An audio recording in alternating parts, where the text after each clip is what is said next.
So Zach, thank you for joining me. Pretty outstanding T20 season for your first year at Derbyshire. How was it for you?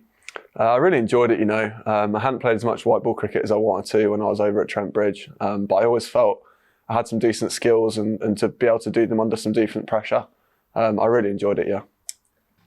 Coming from Notts, a couple of injuries, and then at Gloucestershire, came here, hit the ground running and broke the wickets total for a single season as a Derbyshire player, 26 wickets. You must have been really pleased with your returns for the full year. Absolutely. T20 is a weird one because the process and the outcome don't always match.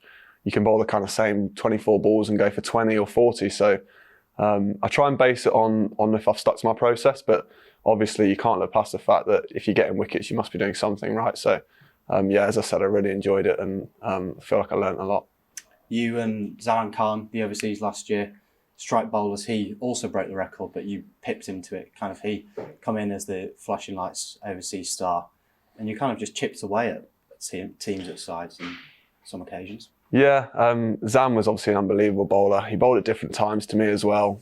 We have very different skill sets. He's a little bit smaller than me and a bit more round arm, and I'm obviously a bit taller and bouncier. So I think we both complement each other's skills really well. And he was a great bowler, and I feel like all the bowlers learnt a lot of him.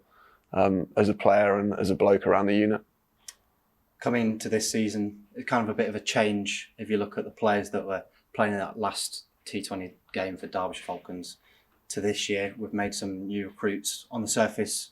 How do you think that's gone so far? I think if you can bolster your squad in any kind of format, it's only going to help you. Sometimes players take a bit of time to bed in and gel with the team, but that's why they're here now. All those players are here and around. Apart from Ross, who's on a stag do in South Africa, which I'm a bit jealous of, but he'll be back next week. But yeah, like we've got some unbelievable talent. Brownie, Lloydie, Knight, we've got loads of people now. And it's nice that I've already played with a couple of these lads like Ross. We were at the 100 together. So yeah, we've got a good unit now.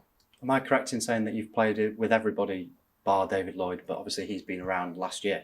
Yeah, exactly. Obviously he was here during the 100 and the 50 over comp retrospectively. So yeah, I'm really looking forward to playing with Lloydie. He sounds like such a lovely bloke. So I'm looking forward to seeing that mongrel come out in him in the game. How important, kind of when we get into the T20, is one momentum, but also home games and that home support, getting on that roll, because the games do come thick and fast. So packing out the Incora County Ground for games like Birmingham Bears last year. Yeah. And a really good atmosphere and a really great result at the end of the day. 100%. I think we've got a bit of a fortress here going on last year. Obviously, the energy of your home crowd is always going to be beneficial. And we were so lucky to have so many people come down and watch last year. And it doesn't go unnoticed by the boys. They love it. Having all the kids as well, it's so nice to see. But yeah, we've had a great support over the whole comp. Even when we were away, a lot of fans travelled. So we've been really lucky in that regard. Kick off again with Blast Off against Leicestershire Foxes this year. How much of an occasion did the boys enjoy being part of that last year? Obviously they're a local team, so there's a bit of a rivalry there. I've played there in the past as well, so there's nothing I love more than rolling those boys over. Traditionally, Grace Road can be a difficult place to play, flat wicket, hill, small boundary, but the boys have prepped well already this winter, and I'm sure we'll go out there and put in a decent result. Mickey spoke about wanting to bring in the winning mentality. You look at the players that he's brought in are all winners. Mohammed Amir's just won the T10 over the weekend.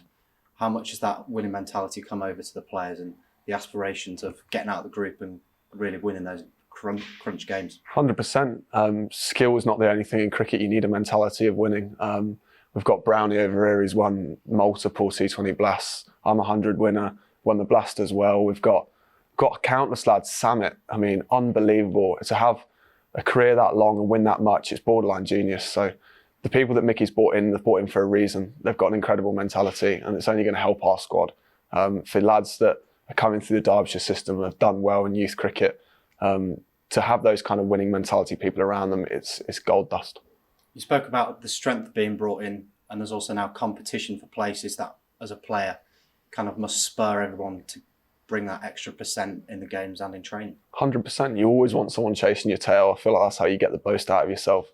You need a push and you need a pull. So if you've got both of those things going on and you've got healthy competition in the squad, it's only going to make everyone better. Thank you for joining me, Zach. Cheers.